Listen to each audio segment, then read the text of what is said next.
Thank you, Mr. Chairman and Ranking Member Fudge. I'm really glad that part of our discussion here today is how we uphold that civil rights legacy that was the original intent of the Elementary and Secondary Education Act. And certainly from all the work that we've done in this committee and the conference committee, there should be no question that the Every Student Succeeds Act is intended to carry on that legacy so that all students have access to high-quality education.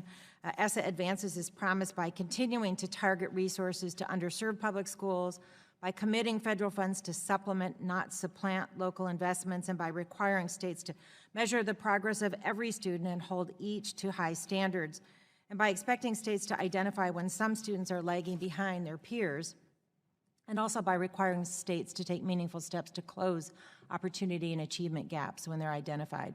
Now, without question, No Child Left Behind largely missed the mark.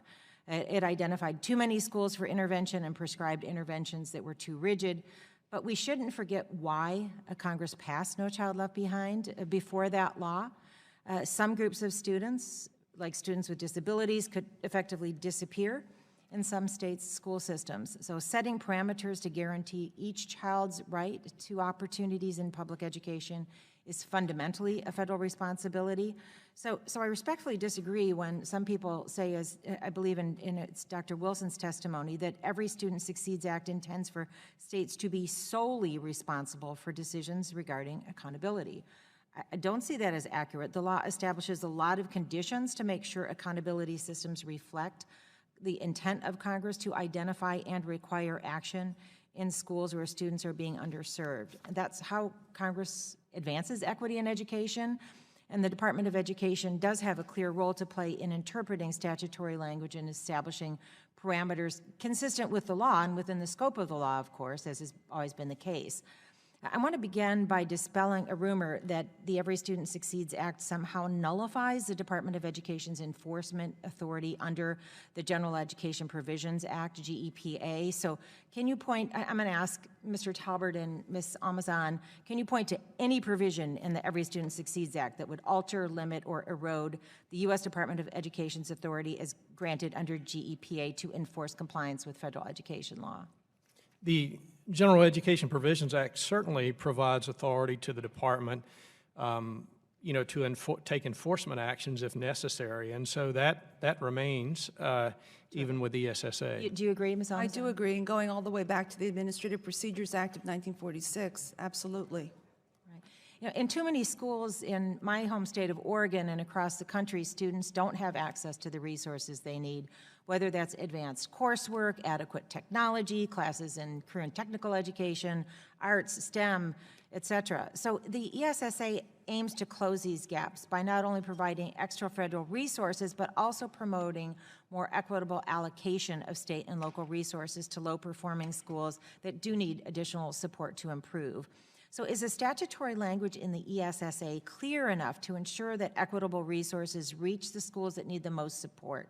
And what can the department do in the regulations to ensure that those states and districts are addressing persistent resource inequities as intended by Congress? I'll ask Ms. Almazan that question.